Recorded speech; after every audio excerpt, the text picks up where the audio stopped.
एक घने जंगल से सटे गांव में अचानक डर का साया छा गया था, क्योंकि वहां एक विशाल और भयानक एनाकोंडा आ गया था, जो रात के अंधेरे में छोटे-छोटे बच्चों, जानवरों और गांव की भेड़ बकरियों, भैंसों तक को निगलने लगा था।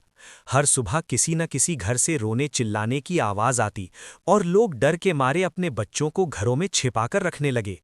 गांव वालों के दिलों में इतना खौफ भर गया कि वे आपस में कहने लगे कि अब यहाँ रहना संभव नहीं, हमें ये गांव छोड़कर कहीं और जाना होगा। तभी गांव की पुकार हल्क तक पहुंची। हरा हल्क, जो ताकत के साथ साथ दिल से भी मजबूत था और हमेशा कमजोरों की रक्षा के लिए खड़ा रहता था। हल्क जंगल की ओर बढ़ा, जहां अचानक एनाकोंडा अपने पूरे विशाल शरीर के साथ उस पर टूट पड़ा।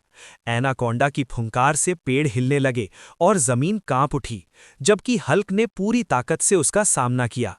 दोनों के बीच भयानक लड़ाई हुई।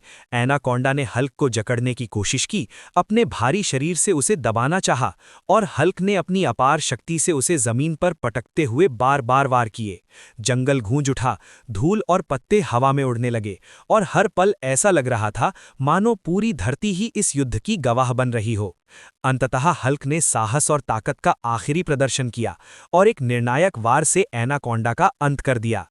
जैसे ही वो भयानक सांप गिरा, गांव में फैला डर भी खत्म हो गया। गांव वाले खुशी से दौड़ते हुए आए, बच्चों को सीने से लगाया, जानवरों को सुरक्षित देखा और हल्क के सामने कृतज्ञता से सिर झुका दिया।